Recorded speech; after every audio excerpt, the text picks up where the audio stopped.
Hello, I hope you're well. This is about informed consent. I want to begin with a biblical principle that will impact and influence and guide the Christian practitioner's development of ethical informed consent letters. It comes from the King James Version of the Bible, Psalm 89, verse 14, where it describes the very foundation of God's rule is based on justice and judgment coupled with mercy and truth. As a Christian counselor, it's our responsibility to reflect justice and truth and openness and transparency and provide the client and potential client all they need to make an informed decision about entering into counseling services with myself or my practice. The informed consent letter I read in preparation for this assignment comes from Montgomery, Informed Consent for Professional Counseling Services. It's in three parts. The first is description of practice, wherein Montgomery provides his qualifications and the scope of practice that the client can expect. The second section goes over the client's rights. And the third section goes over general information covering everything from appointments, missed appointments, fees, referrals, confidentiality.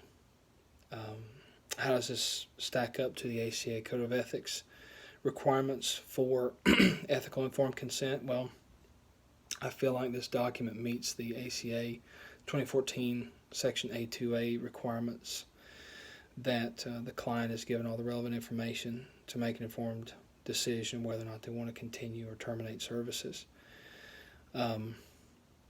This is done in the rights of a client section and the initial assessment section of the document. I feel that Montgomery's informed consent letter meets the ACA 2014 A2B's requirement that the client knows the counselor's qualifications.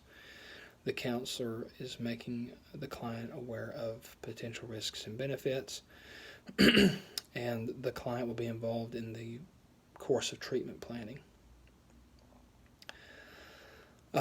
He also goes over termination of treatment and referrals and the general information section. So I feel that Montgomery met this requirement also as he wrote this informed consent letter. The one thing he did leave out was the potential risk or the potential impact that a psychological diagnosis might have on a potential client. That is one weakness I found when I was going over this, and that comes from the ACA 2014 Section A2B. ACA 2014 A2C goes over accessibility of the document and for it to be worded in a way that the potential client can understand it. I feel that Montgomery met that requirement as well. There's also the opportunity for the client to come and have any needs addressed by the counselor or the practice if there is confusion or need for clarification in the rights as a client section. So I feel that there are adequate accommodations being made for accessibility. He does go over the concept of working with minors according to the ACA Code of Ethics 2014 Section A to D. However, he doesn't go into detail about those who are otherwise legally unable to provide consent on their own. And then as far as the ACA 2014 Code of Ethics A2E regarding court-mandated therapy and the limits of confidentiality thereof, I feel that Montgomery did a good job of meeting that requirement also. He's very thorough about confidentiality and the limits of it. How does it stack up to Tennessee State Board requirements?